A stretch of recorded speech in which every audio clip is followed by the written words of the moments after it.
Hola Nacho, ¿cómo estás? ¿Qué tal, Sergio? Un placer, encantado. No, el placer es mío. Has tenido ya creo que como 300 entrevistas hoy, ¿no? 300 entrevistas. No, imagínate que a mi, a mi necesidad de responder a todas las preguntas, unamos la necesidad de ir contando el número de entrevistas. No, no, por supuesto que no tengo ni idea de cuántas han sido. Pero bueno, me imagino que de todas maneras es muy emocionante tener tu nueva película ya lista a exhibirse por aquí, lista a exhibirse por aquí. Y es Claro. Daniela Ah, Forever, perdón, dale. claro, no, no, hay una cosa que necesito, hay una cosa que necesito dejar clara y es que cuanto más viejo me hago, más claro tengo que no puedo dar por sentado el hacer cine ni tener la oportunidad de mostrar las películas al mundo y tener la posibilidad de hablar contigo aquí hoy. O sea, igual cuando eres más joven y más arrogante lo das por supuesto, ¿no? You take it for granted. Sí. Pero ya que te haces mayor, dices, no, tengo que celebrar que pueda pasar esto. Porque no sabemos si va a existir el cine para siempre, si vamos a poder hacer películas para siempre. Esto es una gozada. Bueno, por lo menos esta, parece que sí va a salir, parece que sí vamos a, bueno, que van a poder ver las otras porque yo ya la vi. Daniela Forever es esta película Mm, y no es la primera película que haces en inglés, ¿no? Creo que es de hecho la tercera después de Open Windows y Colossal. exactamente, sí. Pero digamos que esta es especial porque es la primera de esas en inglés que se desarrolla en España. Entonces ahí como hay una confluencia de intereses también tuyos en... Bueno, es muy sencillo. Cuando un director como yo, que somos el 99% de la comunidad de directores, hace una película, nunca sabe realmente en qué condiciones se va a hacer, con qué presupuesto, con qué casting, dónde, en qué lengua. Con lo cual, cuando escribo un guión, intento que funcione a un nivel más o menos abstracto. Y luego Dios dirá, y luego ya veremos lo que pasa. Y cuando de repente ya sé que Henry Golding confía en mí para hacer de Nicolás, y luego cuando Beatriz se va a hacer de Daniela, y me dicen que lo conveniente es que la película se ruede en España, en ese momento, como si yo fuera un sastre, vuelvo al guión y lo adapto, como si fuera, le tomo la medida para que se ajuste a las coordenadas. O sea, que al final no, lo que estás viendo no es la expresión de un deseo, sino mi habilidad para encajar la película a cada circunstancia que se da. Y entonces, originalmente iba a suceder de todos modos en España o no tenía una No, locación. eso originalmente. Tú piensas que la película habla acerca de un chico británico que está pasando una temporada en España y conoce accidentalmente a una chica italiana que tampoco es de España, Sí. con lo cual los dos están perdidos de maneras distintas y los dos tienen una perspectiva diferente sobre la ciudad en la que están viviendo. Ella es capaz de ver la belleza que le rodea y él está hastiado, él es incapaz de disfrutar la ciudad en la que está. Yo me puedo identificar con cualquiera de los dos sentimientos en mi relación con Madrid personal. Pero bueno, puedes ver que esta concreción es imposible que yo la hubiera escrito de antemano, porque la película está como muy ajustada Ujú. para dos actores internacionales que trabajen en España. Es mi trampa, es mi vuelta al guión para que ellos pudieran rodar aquí y para que todo tuviera sentido. Por ejemplo, al convertirles en turistas o en visitantes, me puedo permitir que el resto del cast sean gente española que tiene un acento más o menos habilidoso a la hora de hablar en inglés. Entonces puedo hacer eso sin tener que buscar actores nativos porque estamos simulando que Madrid es Nueva York o Manchester. Así es, película a película. Y termina siendo también, ya lo has dicho en alguna entrevista, que Madrid también es un protagonista, pero hay mucho uso de lugares también emblemáticos, ¿no? O sea, no te digo que sea una postal turística para nada, porque esta no es una No, película convencional, pero están presentes los lugares también. ¿sabes lo que pasa? ¿Sabes? Hay una cosa que no sé si es algo de lo que se habla o algo que es notorio, pero ¿no percibes que de un tiempo a esta parte cuesta más identificar las ciudades detrás de los actores? ¿Cuándo fue la última vez que viste en Nueva York respirando por detrás, o Los Ángeles? O... Tengo la sensación de que de forma progresiva los espacios y las ciudades están perdiendo foco en el Ujú. audiovisual. Y creo que así como tú ahora ves una película de los años 70, de los años 80, y es casi como en una cápsula del tiempo, puedes ver por un agujerito cómo era la ciudad por aquel entonces, ¿no? O sea, en ese sentido es casi un viaje en el tiempo, ¿no? Cuando ves la gente paseando por detrás y ves los carteles de las películas que se están proyectando por aquel entonces, es como que a través detrás de la película la época está respirando. Y yo he hecho un esfuerzo porque pasara eso en esta película, para que sintieras que Madrid está detrás de ellos. Porque, y por circunstancias que ahora mismo igual nos tendrían demasiado tiempo ocupados, las ciudades están dejando de respirar en el cine. Y tú querías que esta respirara. Sí, sí, quiero que dentro de 500 años alguien pueda ver esta película y pueda asomarse a Madrid. Entonces Y tienes esperanzas en que el cine de alguna manera, bueno, quizás no se siga haciendo, pero lo que ya se hizo permanezca, al menos para que alguien lo vea dentro de 500 años. a mí me parece, la única, a ver, a los cineastas no nos educan para pensar en la posteridad, porque la posteridad no tiene una recompensa económica inmediata. Nadie quiere hacer películas, nadie quiere financiar películas para que sean eternas, porque la eternidad no da dinero. Y tampoco reconocimientos, ¿no? Que te den algo póstumo tampoco. Claro, entonces lo que nos educan a los directores es para hacer productos cuya eficacia explote el primer fin de semana en taquilla. Pero ¿qué sentido tiene? Tú piensa en una película, piensa en la cantidad de gente que la va a ver el primer fin de semana en taquilla, ¿no? Aunque sean millones, compara ese número con la cantidad de gente que va a ver la película por el resto de la existencia. Que no es un poco feo descuidar la eternidad en función del primer fin de semana? Sí, sí, O sí, sea, el sí. público el primer fin de semana va a ser infinitesimal en relación con el público durante el resto de nuestras vidas, si es que seguimos existiendo en este planeta y si es que seguimos viendo películas, nunca se sabe. Y revisando simplemente lo que es tu filmografía, se podría decir qué pasó, ¿no? Dejó pasar 8, 9 años entre película y película, pero has estado haciendo muchísima Muchísima tele. televisión, has estado ocupado, has estado ocupado. Está presentando un show, está presentando un late night en Presentando. España durante Sí. 2 años. Estuve presentando, o sea, he estado muy ocupado. Entiendo que el cine tiene esta condición, esta fascinación que hace, no el cine, incluso te diría que el formato largometraje tiene una mística para gente como tú y como yo, que siempre va a estar ahí. Y aunque hagas mil cosas, hay algo mágico en que hagas otro largometraje. Es como un regreso a la faena, un regreso a la materia. Y en realidad no tengo miedo a que pase tiempo entre película y película. Lo que me da miedo es no hacer nada. Lo que me da miedo es estar un año esperando a que alguien me dé trabajo. Eso es lo que me da pánico. Y gracias a Dios no he parado. Y así te lo digo. Pero también tengo que decir que por primera vez en mi vida, durante la prensa de una película, ya puedo anunciar la siguiente, que se va a estrenar el 18 de julio en Netflix. O sea que ya está lo siguiente hecho. Pero es una serie, ¿verdad? Una miniserie que, aunque la gente da por hecho que al ser Netflix va a ser un producto más ligero que lo que has hecho hasta ahora, tengo que anunciar con todo el orgullo del mundo que Superstar, la serie que lanza Netflix el 18 de julio, es lo más radical que he hecho nunca. No, no, no, ya el tráiler se ve que hay algo ahí. Sí, sí, sí, sí, Interesante. sí. Es mi respuesta, atención, es mi respuesta a Twin Peaks temporada 3.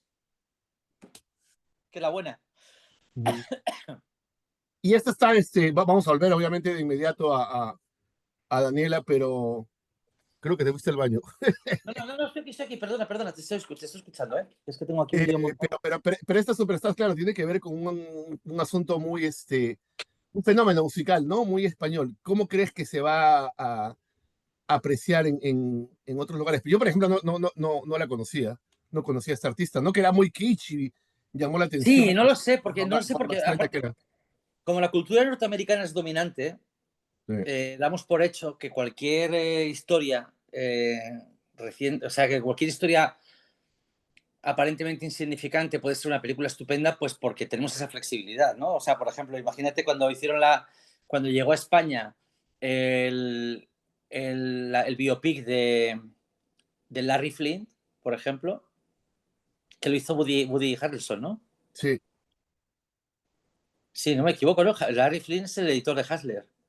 sí, sí, claro, claro, claro. Y Woody Harrelson era Imagínate el actor, sí.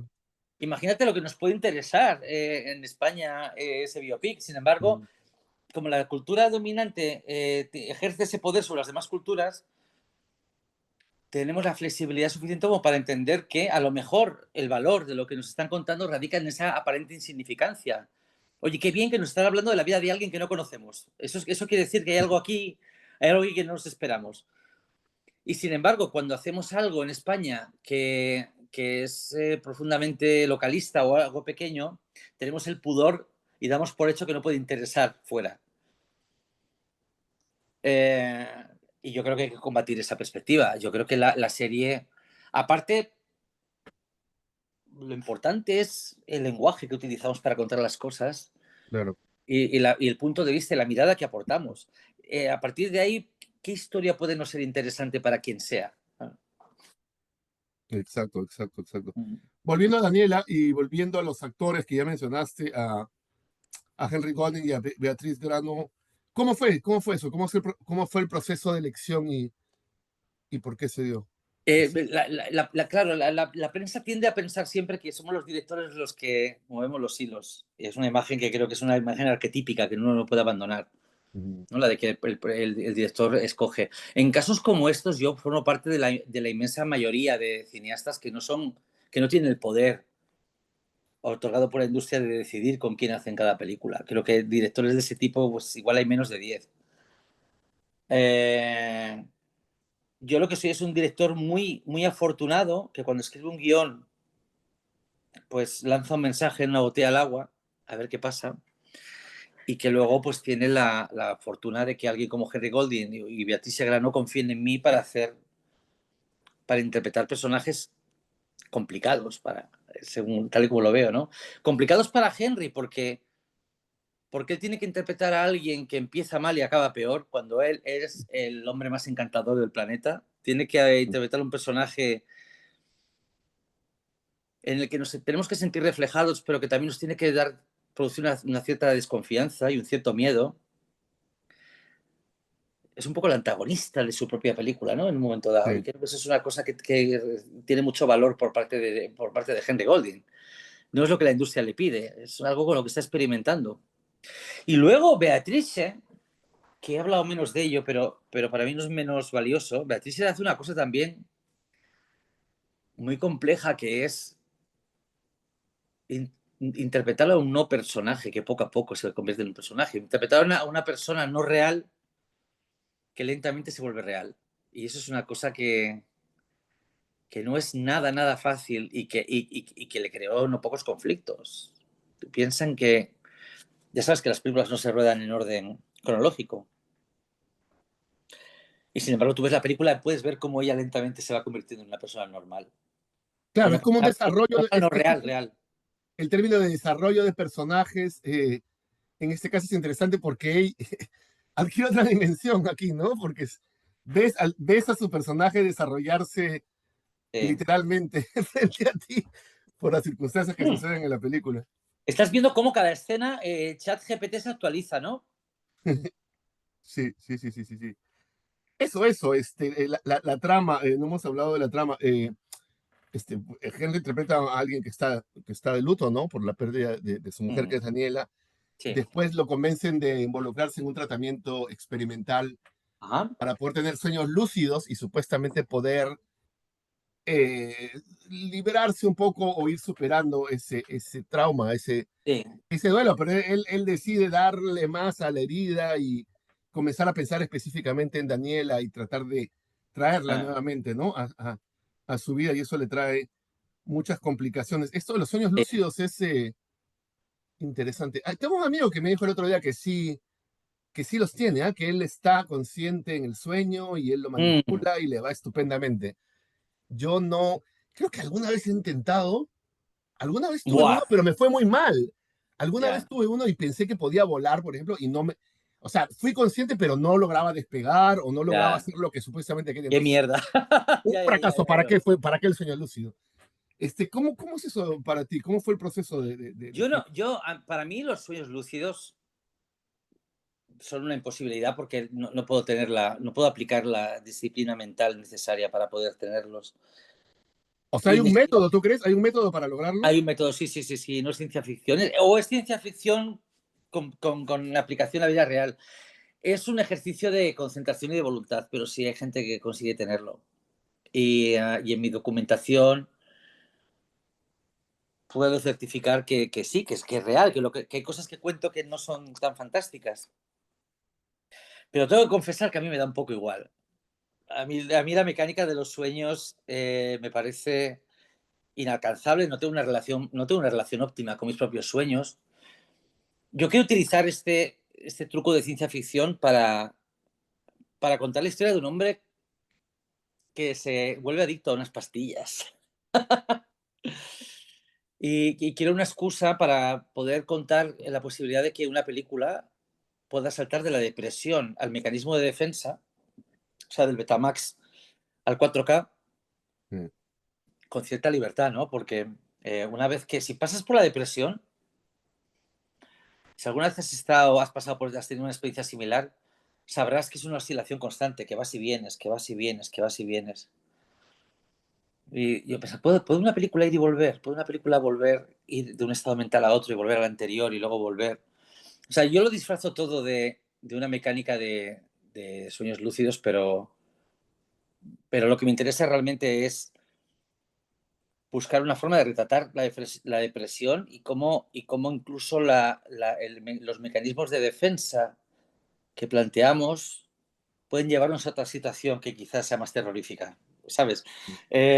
Me cuesta mucho resumir la película con palabras, Claro. pero sí que tengo claro cuál es el núcleo para mí de mi interés. Y los sueños lúcidos no es más que una trampa, es una cobertura. Ahora, son sueños lúcidos, no mencionaste el chat GPT, pero esto no es inteligencia artificial lo que es. O sea, que la manera de que él hubiera tenido de paliar con su duelo hubiera sido de inteligencia artificial, hubiera sido otra historia. Esta historia No, va por otro lado. yo cuando escribí la historia no existía ChatGPT.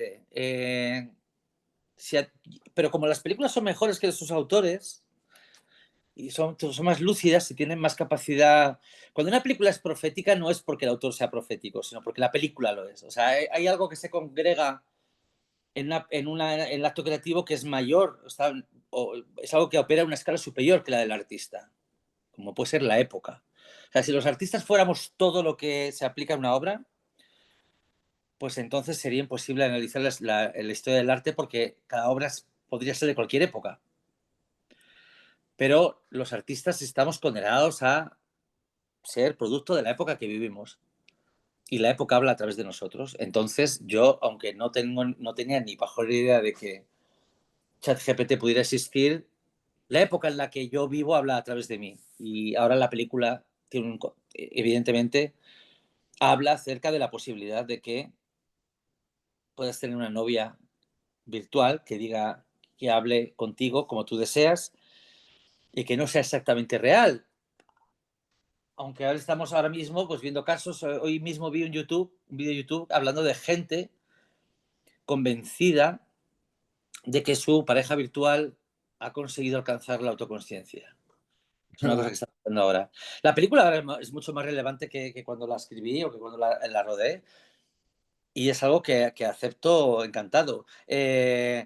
Sí, no, desde luego cualquier mecanismo de defensa para superar la depresión, el duelo, la soledad, pues está ahí a la vista, pero yo necesito vincular esto con algo tan llano y tan fácil de entender como son la adicción a unas pastillas. ¿Cómo ha sido para ti enfrentarte a la escritura de ciencia ficción en un tiempo en el que hay tan buena ciencia ficción, sobre todo en televisión, ¿no? Black Mirror y hay otras series por ahí que Sí. también son muy creativas y encuentran maneras ingeniosas de hablar del presente a través del género. Bueno, pero que el género esté en una buena posición no es un problema. Yo creo que es al contrario. Yo creo que lo difícil es intentar operar un género cuando el género apenas existe o está presente, ¿no? Yo recuerdo que cuando hice Cronocrímenes, mi primera película, no había una tradición de películas de viajes en el tiempo contemporáneas. No se había rodado Primer todavía, no se había rodado, pero todavía no se había dado a conocer. Y el hecho de que la película de alguna manera fuera como un lobo solitario, no me lo ponía más fácil, me lo ponía más complicado. Y de hecho la ciencia ficción no hay que comparar, no hay que tener tanto presente. O sea, si lo que estás planteando es que la ciencia ficción puede pisarte territorio por la cantidad de ideas buenas y por la cantidad de series y películas que se están haciendo, yo te Sí. respondo que tienes que incluir en esa ecuación la tradición de ciencia ficción que ha habido desde los años 60 en Estados Unidos, concretamente, y en el mundo desde hace siglos. O sea, quiero decir, por supuesto que la presencia de obras del género te hace que sea más difícil encontrar algo original de lo que hablar, pero eso ha sido así siempre.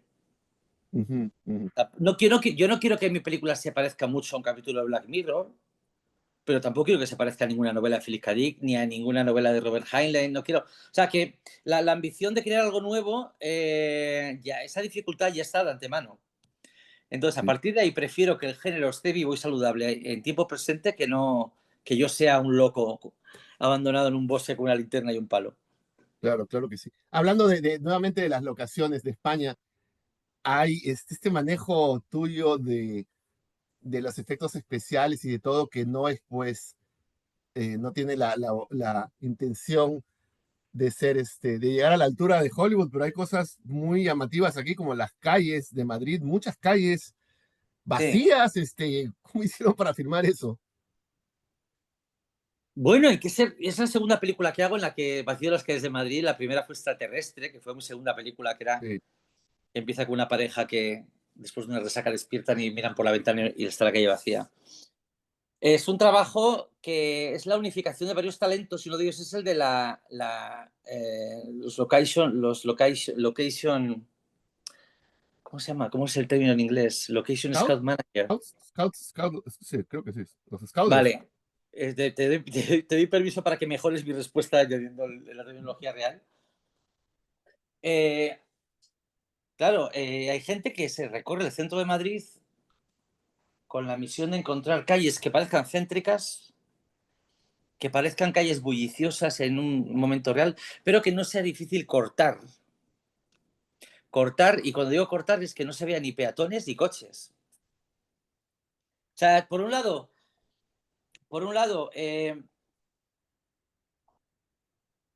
bueno, voy a replantearlo. O sea, si quieres hacer efectos especiales en una película, en lo que digo como profesor a, a unos hipotéticos jóvenes alumnos, aunque no sé si esta disciplina va a seguir existiendo muchos años, estando ya la IA como está haciendo de las suyas, tienes que ser muy consciente del efecto especial ya desde guión y luego en la realización, porque de esa manera puedes trucar la película para que parezca más grande de lo que realmente es.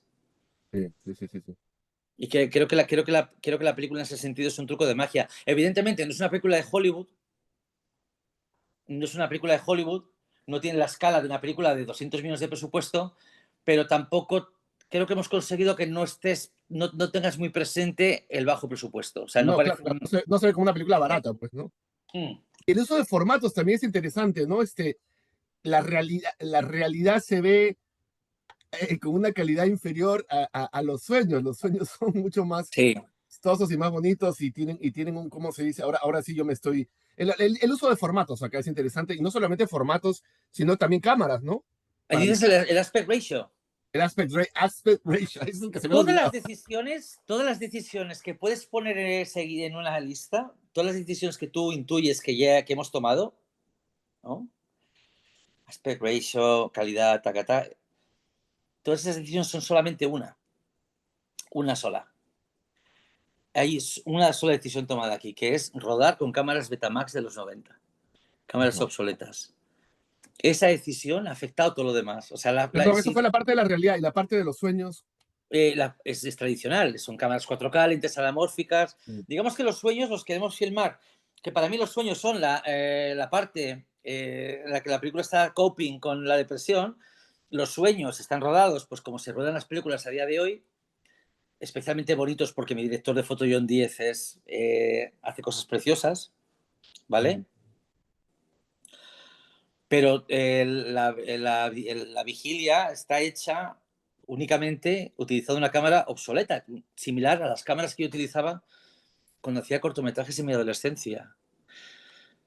El asunto era que el asunto es que la película, como va saltando de un mundo a otro, no solamente tenía que mostrar dos mundos muy diferentes, sino que tenía que nutrirse del contraste. Para mí era muy importante que la película se contrastara directamente, ¿no? Que no fuera como El Mago de Oz, en el que una vez que ya vamos al mundo de Oz y la película sin color, ya se queda ahí descansando. Yo quería que la película fuera viajando, yendo y viniendo, yendo y viniendo.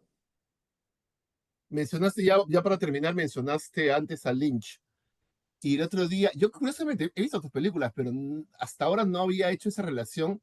Pero hace como 2 días alguien me comentó que había visto Mulholland Drive, que no tiene mucho que ver con esta tuya, pero igual me pidió que se le explicara un poco. Yo le dije, no es tan fácil explicar a Lynch, pero comencé a pensar y no sé por qué me recordó de alguna manera a Daniela Forever. Entonces, hay algo también de Lynch Mira, en te voy ti, a, ¿no? te voy a confesar una cosa. Y aquí en España, cuando murió Lynch, tal y como soy conocido aquí en España, saben que es notoria mi fascinación por el director. O digamos que cuando murió me empezó a sonar el teléfono como si hubiera muerto mi padre. Y bueno, hizo un tour por cadenas, por canales, por programas y tal, y Mm. fue como si yo fuera como que para la televisión yo era como el fan oficial número uno de Bill Lynch, Claro, ¿no? claro.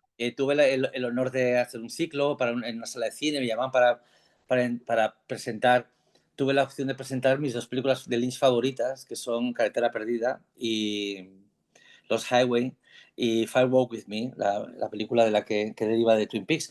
Sí. Pero, y eso es una cosa que creo que compartimos todos los adoradores del cine de Lynch, porque para mí es muy importante, es la figura más importante, el cineasta más importante vivo. Ya no está vivo, claro, pero Sí, el que Lynch, estuvo Lynch, hasta hace poco. Lynch, tú piensas que soy un chico de clase obrera, de una familia de clase obrera, que nació en el 77. Y yo vivía en un pueblo en el que no había sala de cine ni tenía yo acceso a videoclub.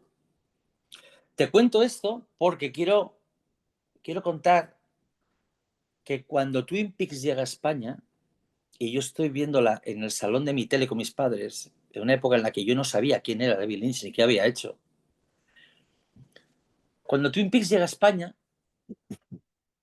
y se emite en prime time, yo de repente yo de repente experimento el que un director de cine como David Lynch recorra un camino larguísimo para que yo pueda ver cine de autor en televisión. Porque de no ser por Twin Peaks, yo hubiera tardado muchos años en ir a la universidad, tener amigos cinéfilos, ir a un cineclub, Ujú. formarme, descubrir cierto cine. Pero ese camino al que yo estaba destinado a hacer, Lynch lo hizo a la inversa por mí. Él hizo que en el salón de mi casa entrara al cine de autor a través de Twin Peaks. O sea, para mí él fue como una figura formativa. Es alguien que me rescató en un momento de mi vida. Y es alguien a quien le debo el despertar de mi vocación por completo. Porque ya te digo que cuando vi Twin Peaks no sabía quién era David Lynch, ni conocía la película Blue Velvet ni nada. Yo nunca, no tenía hermano mayor, no había cinefilia a mi alrededor. Estaba abandonado como un astronauta que se ha quedado perdido en la luna y el cohete se ha ido de vuelta. Entonces, yo como adorador de la figura de Lynch, creo, intuyo que yo y otros que nos encontramos en una situación parecida, hemos aprendido de Lynch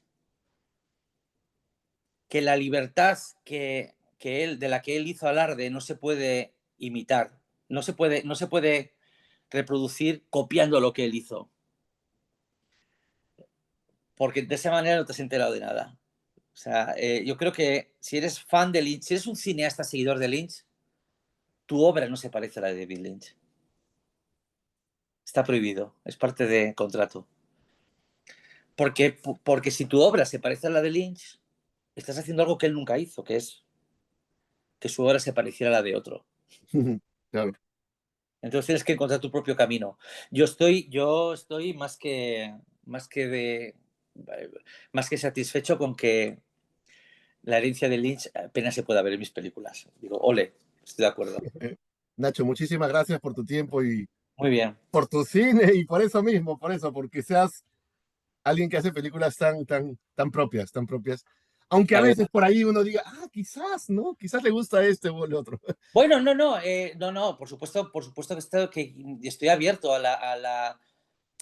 estoy abierto a que a través de mi obra se vea todo lo que me gusta, pero, digamos que he tenido mis discusiones con compañeros cineastas cuya obra se parece demasiado a la de sus ídolos. Sí, Mm. Y yo quiero que mi obra se parezca a la de mis ídolos en el sentido en que mis ídolos no me recordaban a otro anterior. claro que sí. Mm. Nacho, muchísimas gracias de nuevo, Muy bien. porque me van a matar aquí si no me voy.